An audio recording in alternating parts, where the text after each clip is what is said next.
أعوذ بالله من الشيطان الرجيم. بسم الله الرحمن الرحيم.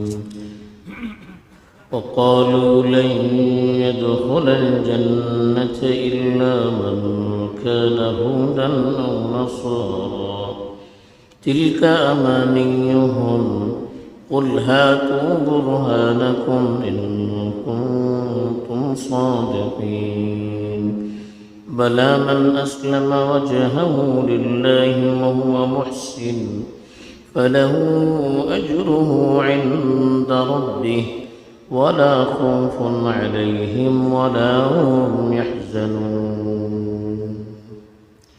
الحمد لله والصلاة والسلام على رسول الله من والاه أما بعد.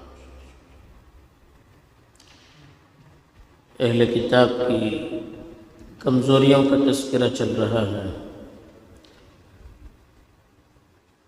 اہل کتاب کے بارے میں خاص طور پر جو بنی اسرائیل تھے ان کے بارے میں پیچھے بھی بتایا جا چکا ہے کہ وہ لوگ نسلی اعتبار سے خاندانی اعتبار سے اپنے آپ کو بہت اونچا سمجھتے تھے اور اللہ کے خاص الخاص بندوں میں اپنا آپ کو شامل کرتے تھے. اور ان کا یہ دھوکہ اتنا بڑا ہوا تھا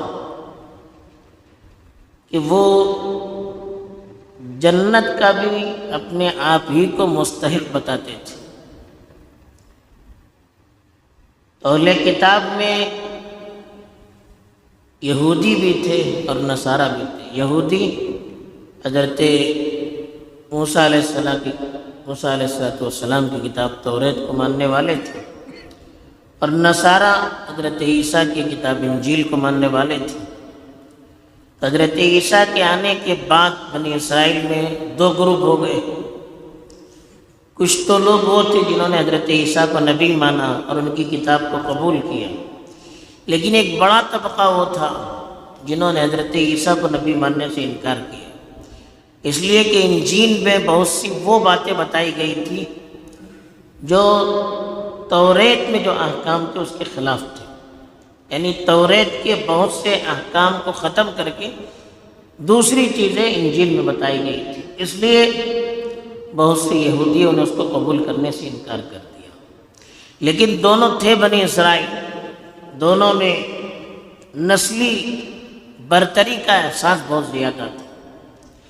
تو وہ لوگ کہتے تھے کہ جنت میں جانا بھی ہے تو یہ ہمارے ہی خاندان کے لوگ جائیں گے، یا تو یہودی یا نصارہ، اس کے علاوہ کوئی جنت میں نہیں جا سکتا. گویا جنت کو بھی انہوں نے اپنی خاندانی جاگیر بنا دی تھی. تو اللہ تعالیٰ نے جگہ جگہ پر ان کے اس دعوے کو باطل قرار دیا اور اس بے دلیل بات کو بالکل ہوائی غبارے کی طرح اڑا دیا ہے کہ اس کی کوئی حیثیت نہیں ہے، بلکہ اللہ کے نزدیک حیثیت ایمان کی ہے اور عمل صالح کی ہے. اور ایمان اور عمل صالح کا اعتبار کب ہوتا ہے؟ جب نبوت کو، رسالت کو بھی تسلیم کیا جائے. جو یہودی حضرت عیسیٰ کو نہیں مانتے تھے وہ لوگ بھی مومن نہیں ہو سکتے، اور اللہ کے رسول صلی اللہ علیہ وسلم کے آنے کے بعد جو رسول اللہ صلی اللہ علیہ وسلم کی رسالت کا انکار کرے وہ بھی مومن نہیں ہو سکتے. تو اس طرح سے جو یہودی رسول اللہ صلی اللہ علیہ وسلم کا انکار کرتے تھے، جو نصارہ رسول اللہ صلی اللہ علیہ وسلم کا انکار کرتے تھے، ان کا بھی ایمان اللہ کے یہاں قابل قبول نہیں ہو سکتا. تو ایمان کامل کا مطلب رسول آخر کی تصدیق اور پھر جو احکام شریعت میں بتائے گئے ہیں صحیح طریقے پر اخلاص کے ساتھ اس کو کرنا. یہ دو صفات ہوگی تو اللہ تعالیٰ کے یہاں کامیاب ہوگا انسان، ورنہ آدمی کتنے بھی دعوے کرے وہ کامیاب نہیں ہو سکتا. اسی کو یہاں پر اللہ تعالیٰ نے بتا دیا.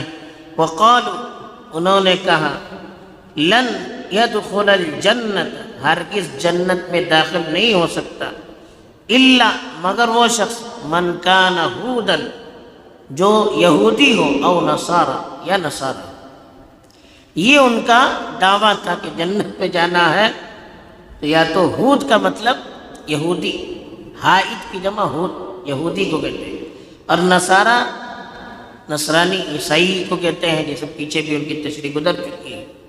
تو وہ لوگ یہ کہتے تھے کہ یہودی ہوگا، یہودی کہتے تھے یہودی ہوگا تو جنت میں جائے گا، نصرانی کہتے تھے کہ نصرانی ہوگا تو جنت میں جائے گا، اور کوئی جنت میں نہیں جائے گا۔ اللہ تعالیٰ نے جواب دیا تلک امانیہم، یہ تو ان کی آرزویں ہیں، تمنائیں، امنیت ان کی جمع امانی، ایسی تمنا کو کہتے ہیں جو پورا نہ ہو سکے۔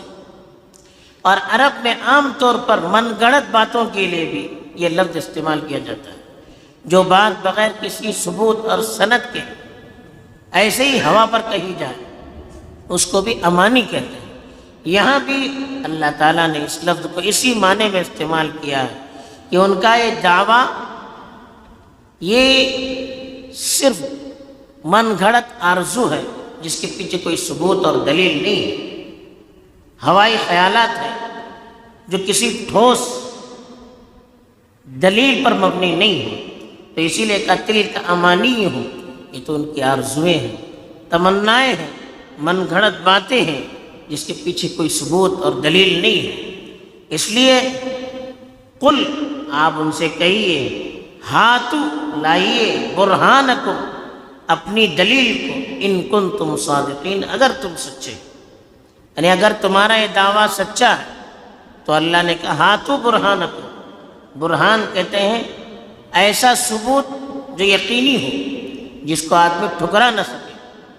کہا کہ اگر تم اپنے دعوے میں سچے ہو تو ہاتو برہانکم، اپنی کوئی دلیل لائیے۔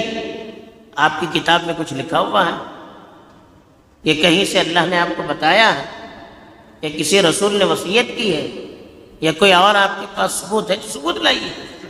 بے ثبوت کی ایسے ہی ہوائی فائر کرنا، اس کی شریعت میں کوئی گنجائش نہیں، اس پر اللہ کی طرف سے کوئی فیصلے نازل نہیں ہوتے، یا اس کے مطابق شریعت میں کوئی فیصلہ نہیں کیا جا سکتا، تو اس لیے وہ دلیل نہیں لا سکتے۔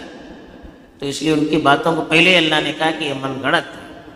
پھر اللہ نے اپنا اصول بتا دیا کہ تم نے جو کہا کہ جنت میں جانے کے لیے یہودی یا نصرانی کا سرٹیفکیٹ ہونا ضروری ہے، اس کی کوئی حیثیت نہیں۔ تو کہا بلا، بلکہ من اسلم، من جو شخص اسلم وجہہ للہ، اپنے آپ کو اللہ کے تابع کر دیا، جس شخص نے اپنے آپ کو اللہ کے تابع کر دیا، وہو محسن، اور وہ مخلص بھی ہے اپنے عمل میں، فَلَهُ أَجْرُهُ عِنْدَ رَبِّهِ، تو اس کے لیے اس کے پروردگار کے پاس اجر ہوگا۔ تو یہ اللہ نے اصول بتا دیا کہ آپ نے جو کہا ہے وہ کوئی سرٹیفکیٹ نہیں ہے، بلکہ اللہ کے یہاں قانون یہ ہے، چاہے وہ شخص کسی خاندان کا ہو، کسی نسل کا ہو، کسی علاقے کا ہو، اگر اسلم وجہہ کے معنی اصلاً آتے ہیں اپنے چہرے کو جھکانا۔ چہرہ چونکہ بدن کا سب سے معزز حصہ ہے، اس لیے چہرہ کر کر پورا جسم مراد لیا جاتا ہے عربی زبان میں۔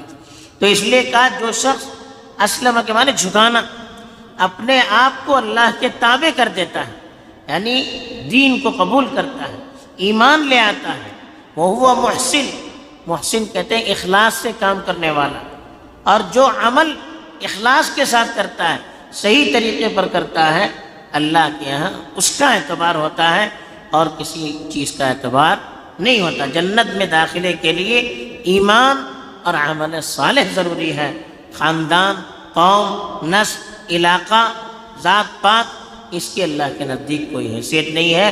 عمل صحیح ہوگا وہ اللہ کے نزدیک کامیاب ہوگا۔ فَلَهُ أَجْرُهُ عِنْدَ رَبِّهِ، اس کے لیے اس کے پروردگار کے پاس بڑا اجر ہے۔ وَلَا خَوْفٌ عَلَيْهِ، دوسری چیز بتائی، ایسے شخص کے لیے کوئی خوف نہیں ہوگا۔ وَلَا هُمْ يَحْزَنُونَ، اور ایسے لوگ پریشان بھی نہیں ہوں۔ خوف کہتے ہیں آئندہ کیا ہوگا، یعنی قیامت کے دن لوگ پریشان ہوں گے، اب کیا ہوگا، اب کیا ہوگا۔ اور حزن کہتے ہیں جو چیز پیچھے چھوڑ دی ہے اس پر افسوس کرنا۔ تو لوگ قیامت کے دن اکثر جو دنیا میں غلط کام کیے اس پر افسوس کرتے ہوں گے، پریشان ہوں گے اس کی وجہ سے، اور آگے جو ہونے والا ہے اس کا ڈر محسوس کر رہے ہوں گے، لیکن جو مومن ہوگا وہ مطمئن ہوگا، پیچھے جو اس نے کیا ہے اس پر اس کا افسوس بھی نہیں ہوگا، آگے جو مراحل آنے والے ہیں اس کا خوف بھی نہیں ہوگا، اللہ کی طرف سے اس کی ایسی مدد کی جائے گی کہ وہ بالکل مطمئن رہے گا۔ بہرحال اللہ تعالیٰ نے یہاں یہودیوں کے اس جھوٹے دعوے کا پول کھول دیا اور بتا دیا کہ جنت میں جانے کے لیے قوم، نسل، خاندان اس کا اعتبار نہیں ہوتا ہے، ایمان اور عمل صالح کا اعتبار ہوتا ہے۔ دوسری چیز جو بتا دیا کہ آدمی کوئی بات کرے، کوئی دعویٰ کرے تو اس کے لیے ثبوت چاہیے، بے ثبوت کا کوئی بھی دعویٰ اللہ کے نزدیک بھی قبول نہیں، انسانوں کے نزدیک بھی قابل قبول نہیں ہوگا۔ تیسری بات جو بتائی کہ جو نیک بندے اچھے اعمال کریں گے اس کا اللہ کے یہاں اجر ملے گا اور وہ قیامت کے دن مطمئن ہوگا۔ اس کے لیے ہمیں کوشش کرنی چاہیے۔ اللہ تعالیٰ توفیق عطا فرمائے۔ آمین۔ وآخر دعوانا